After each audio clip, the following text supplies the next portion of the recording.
Это новости экономики в прямом эфире. В студии работает Нургуяна Иванова. Минфин и Минэнерго России обсуждают вопрос субсидирования железнодорожных тарифов для нефтеперерабатывающих заводов за поставки зимнего дизеля на Дальний Восток. Логистический коэффициент может быть введен задним числом с 1 января 2020 года. Это планируется сделать для того, чтобы обеспечить равные условия снабжения дизельным топливом Дальнего Востока и центральных регионов России. Более 1 миллиона семей получат выплаты по материнскому капиталу на первого и второго ребенка в этом году. На увеличение числа получателей и размер выплаты предусмотрено 122 миллиарда 400 миллионов рублей в поправках к федеральному бюджету на 2020 год. Ожидается, что дальше эта сумма будет только нарастать. Напомним, что проект поправок о расширении программы материнского капитала поступит в Госдуму до конца первого квартала этого года. Число договоров, заключенных по программе «Дальневосточная ипотека», превысило 980. Общая сумма составила почти 3,5 миллиарда рублей. Наибольшее количество заявок было принято от жителей Приморья, Якутии, Хабаровского края и Бурятии. Недавно в рейтинг субъектов, где уже заключены договоры по льготной ипотеке, включились Еврейский автономный округ, Камчатка и Чукотка.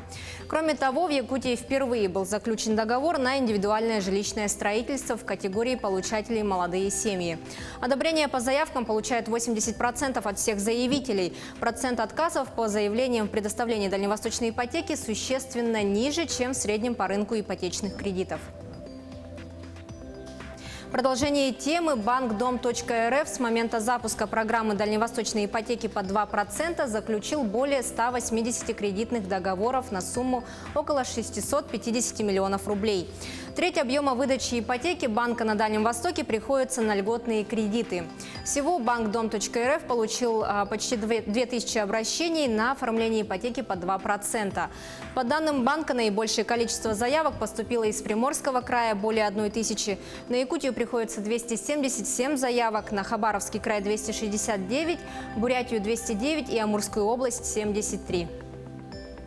Реализация проекта строительства мусорного полигона в Якутии начнется в 2021 году.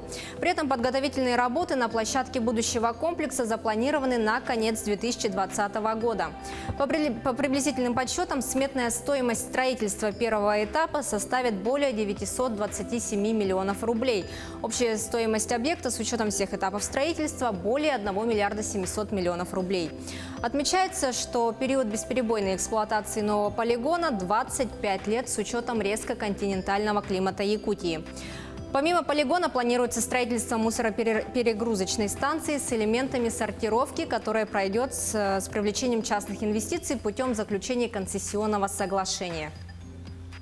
Экспорт продукции агропромышленного комплекса из Якутии превысил 274 тысячи долларов США за 11 месяцев прошлого года. Основной страной экспорта мясной продукции определена Китайская Народная Республика. Но в настоящее время существует ограничение на поставки мяса из-за вспышек на территории России опасных болезней животных. Из-за этого запланированный объем экспорта по этому направлению не выполнен. Отметим, что несмотря на это, в Якутии показатель экспорта продукции агропромышленного комплекса вырос в 3 раза по сравнению с 2018 годом. В Мирном появится новый аэропортовый комплекс с пропускной способностью 300 пассажиров. Создание комплекса было включено в план модернизации и расширения магистральной инфраструктуры на период до 2024 года. Новый аэрокомплекс будет включать в себя здание аэровокзала с привокзальной площадью, грузовой терминал, топливно-заправочный комплекс и ангар для самолетов 4-го класса. Все работы пройдут в 3 километрах от действующей взлетно-посадочной полосы. Это были все новости экономики к этому часу.